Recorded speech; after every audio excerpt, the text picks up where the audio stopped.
प्रधानमंत्री नरेंद्र मोदी ने कहा है कि उनकी सरकार गरीबों और वंचितों में आत्मविश्वास भरने का काम कर रही है। स्वामी विवेकानंद के शिकागो में दिए गए भाषण के 125 साल पूरे होने पर हुए एक कार्यक्रम में प्रधानमंत्री नरेंद्र मोदी ने ये बात कही। उन्होंने लोगों को मिलजुल कर रहने और सबको स्वीकार करने के स्वामी विवेकानंद के मंत्र पर चलने की सलाह दी।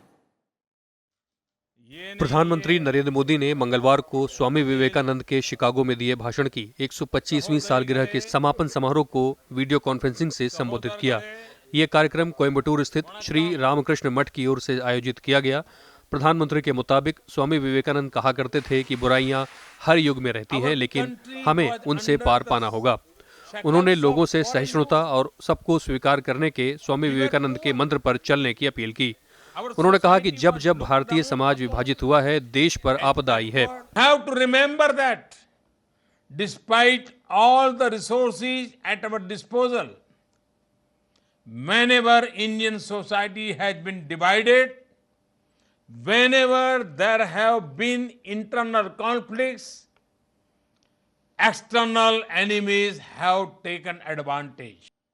प्रधानमंत्री ने कहा कि एक भारत श्रेष्ठ भारत स्वामी विवेकानंद के संदेशों का सार है।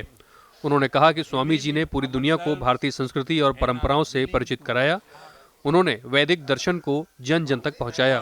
प्रधानमंत्री के मुताबिक विदेशी शासकों के काल में भारतीयों का आत्मविश्वास खत्म हो गया था, लेकिन स्वामी विवेकानंद ने लोगों में फिर से आत्मविश्वास पैदा करने का काम किया।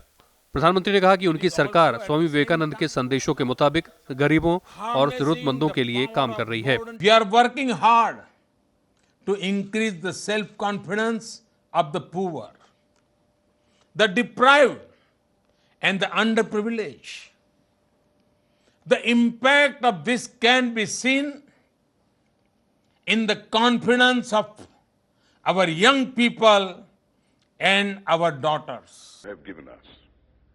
125 साल पहले 11 सितंबर 1893 को शिकागो में आयोजित विश्व धर्म संसद में स्वामी विवेकानंद ने बेहद चर्चित भाषण दिया था।